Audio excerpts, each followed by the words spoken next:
Welcome to CB Partners Speaking of Access, the podcast that brings you future-facing insights about U.S. market access trends from an expert panel of healthcare payer stakeholders. I'm Andrew Gould, a senior principal at CB Partners and lead of our U.S. Center of Excellence.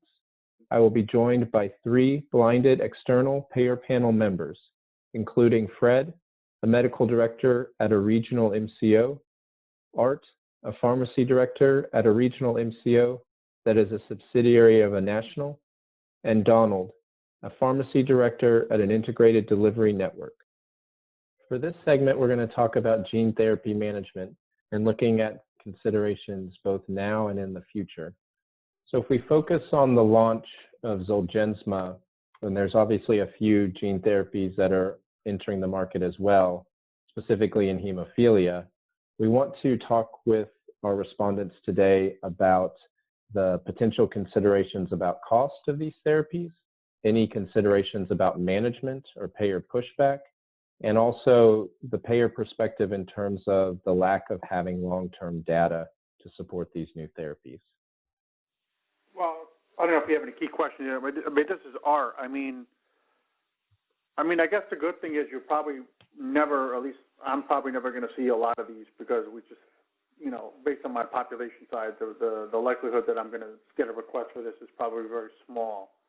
But they're not to say that we don't spend a lot of attention on this because we do manage ZOLGENSMA. We look at prior auth. We do inclusion-exclusion criteria.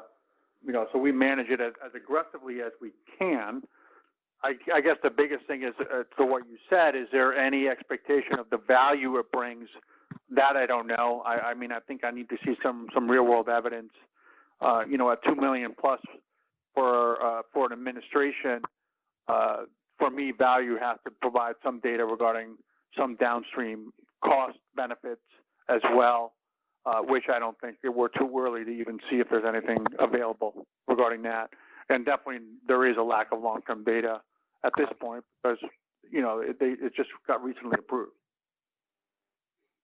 With a product like ZOLGENSMA and the gene therapy maybe in general, I guess we view it as clinically exciting, and particularly with a product that, may actually, for example, Valrocks, that may actually clearly save money by eliminating other costly repetitive therapies. It's exciting. So far, kind of a limited impact. As was pointed out, there's only a few products in the rare disease indications. It's very hard to say with ZOLGENSMA. Only have experience with really a couple cases. It's really hard to say that long-term value has been proven. And as you pointed out initially, durability is really the key here. It's really the big unanswered question as to how long the benefits accrue to the patient. So similarly, prior authorized to the label and the criteria from the pivotal trial, payment for the very small number of cases or case has been traditional and upfront. But as more of these products appear, and potentially as they have a clearer picture around their value in terms of offsetting other existing forms of therapy, then maybe some other approaches to reimbursement might be considered. But that's pretty much our situation as of now. Yeah, you bring up a good point. This is hard. I think every single one is going to be sort of viewed independently. We don't really know the expectation of cost savings for ZOLGENSMA.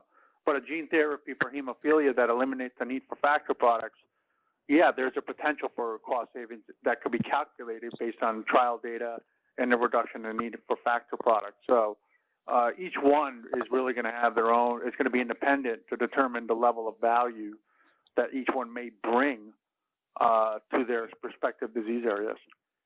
And this is Donald. I agree. I think the most exciting one of the gene therapies will be related to hemophilia A. And from a cost evaluation standpoint, we should be able to, over time, understand the reduction in factor VIII use and the potential benefits to the patients, not only in terms of reduction in infusions of factor VIII, but possibly other advantages in terms of annual bleed rate, and certainly an advantage into a system like mine that has not only a plan, but a delivery system associated with it. So there should be some cost advantages potential with hemophilia A. It absolutely does depend, obviously, how it's priced. Other gene therapies are going to be covered. I agree with Art. These are evaluated, one drug at a time or one gene therapy at a time. We're relatively excited from a clinical standpoint. The real issue is going to be duration, as mentioned, and also the financial impact. And is there a balance around duration and financial impact that we could track over time?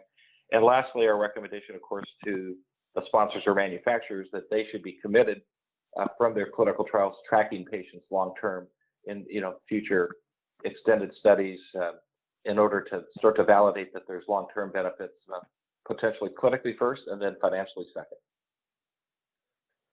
I think for thinking about Valrocks in particular, I guess, will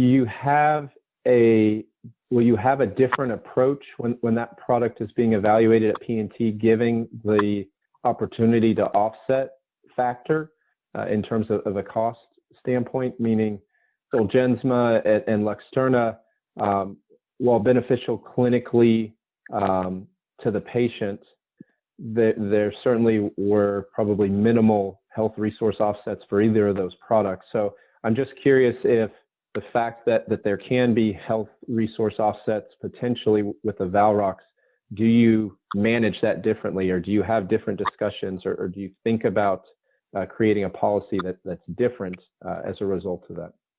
Well, this is and that's potentially, but it depends on if they get approval based on, say, 6 months worth of data, or they get approval based on, 2 years worth of data, where they actually can show 99% reduction in the need for factor product.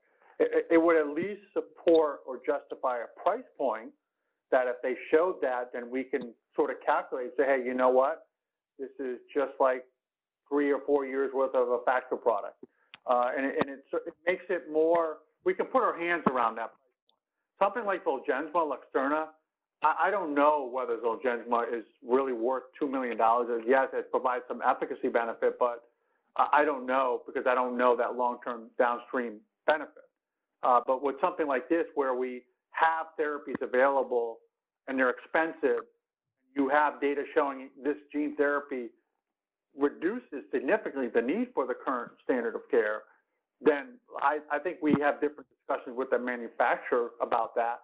And I think it makes it easier, too, to engage in sort of a value-based contract with that manufacturer. They'd be more willing to engage in maybe not factor levels, but also, value-based contracts based on actual reduction in factor use. So I think there will be different discussions with something like that when we are better able to put our hands around the price point for some of these. Fred or Donald, any additional reaction to the value-based contracting point of view? Do you see an opportunity there for some of these gene therapies, specifically the Valrocks? Yes, this is Donald. I would agree with Art. The other thing is, of course, we have a history of our patients that are on factor VIII. We know the patients that are on relatively high doses. We also have the ability to determine the endogenous factor VIII production. That is typically going to be 1% or less in these high-use patients, maybe 2% or less, but some very small number in terms of factor VIII. And I think Art is correct. This is a chance for the manufacturer to really find balance in terms of the clinical benefits, which will probably be high in these patients with hemophilia A. But can we balance out the financial benefits in a way that it's a win for the plan in terms of overall clinical and financial benefit, but also something that we can link back to good science, and it's not just financially driven, it's a balance between the clinical and the financial. We're very optimistic, and I would say the clinicians, at least my clinicians, are extremely interested in potential gene therapy for hemophilia A patients. Lastly, and again, a bit of speculation, is there going to be adequate supply? Will we have to stratify patients in order to start treating patients when the product comes to market? And what process would be used if necessary to stratify patients?